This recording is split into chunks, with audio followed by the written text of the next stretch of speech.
रविंद्रनाथ टैगोर वो इस देश के हृदय हैं। वे सबसे समकालीन व्यक्ति हैं और फिर भी सबसे प्राचीन।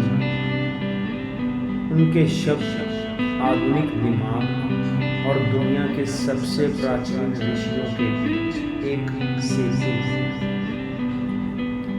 विशेष रूप से गीतांजलि मानव विकास, मानव चेतना में उनका सबसे बड़ा योगदान है।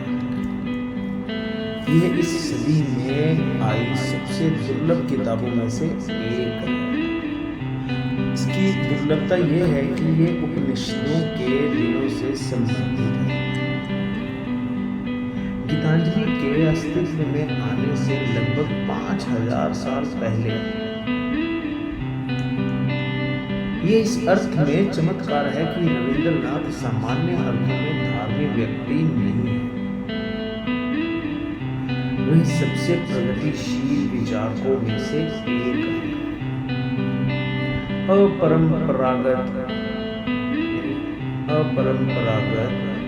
लेकिन उनकी महानता उनकी बच्चों जैसी मासूमियत में निहित है और इस मासूमियत के कारण शायद वे सार्वभौमिक आत्मा का वाहन बनने में सक्षम था, उसी तरह जैसे पुराने उपनिषद।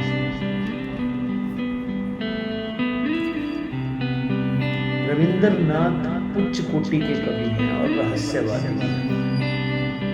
Also a mistake. ऐसा संयोजन पहले केवल एक या दो बार हुआ है।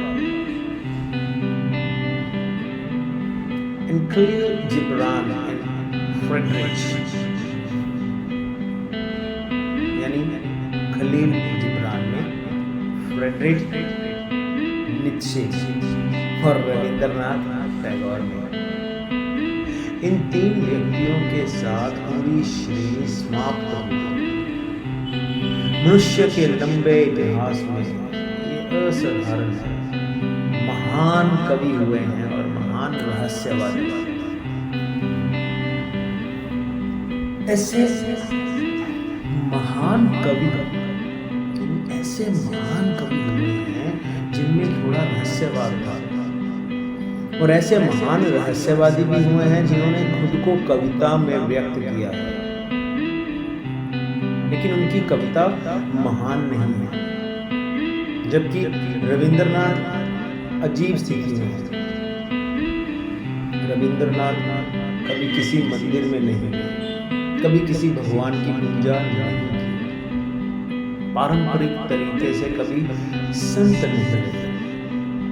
ओशो कहते हैं फिर भी मेरे लिए वे दुनिया के सबसे महान संतों में से एक हैं। उनकी साधुता उनके प्रत्येक शब्द में व्यक्त होती है।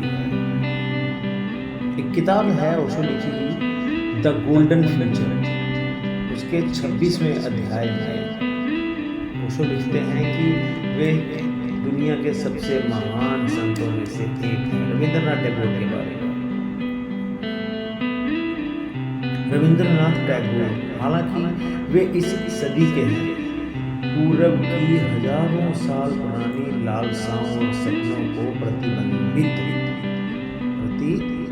करते हैं। वे उपनिषद के ऋषियों में से हैं। ओशो के अनुसार रविंद्रनाथ टैगोर इस सदी में पैदा हुए एकमात्र व्यक्ति हैं जिनके शब्दों की तुलना 5000 साल पुराने उपनिषदों से की जा सकती है। वे उपनिषद मानवता के प्रथम दृष्टाओं के गीत थे। लेकिन यह एक अजीब तथ्य है कि सत्य बदल है। सब कुछ बदल जाता है, लेकिन सत्य शाश्वत रहता है। शाश्वत ही है। 5000 साल की दूरी, लेकिन रविंद्रनाथ जो भी गाते हैं वे उपनिषदों के दिनों से, मानवता के बचपन के उन दिनों से आता हुआ प्रतीत होता है। इतना मासूम और इतना शुद्ध। एक और किताब है ओशो लिखे गए, the razor's edge. The razor's edge के आप 7वें अध्याय में पढ़ सकते हो कि क्यों रविंद्रनाथ की तुलना उच्च कोटि के रहस्यवादियों से की गई है।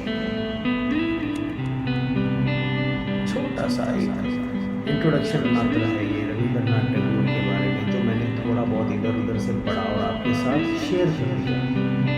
2 किताबों का नाम लिया है जो ओशो ने लिखी हैं, और उनमें उस पर्टिकुलर चैप्टर का जिक्र कर दिया है जहाँ पे रविंद्रनाथ टैगोर जी के बारे में उन्होंने बताया है। तो आप पढ़िएगा ज़रूर, आपको अच्छा लगेगा कि रविंद्रनाथ टैगोर सच में इस देश का, इस समय का हृदय, बहुत महान व्यक्तित्व वाले इंसान रविंद्रनाथ टैगोर।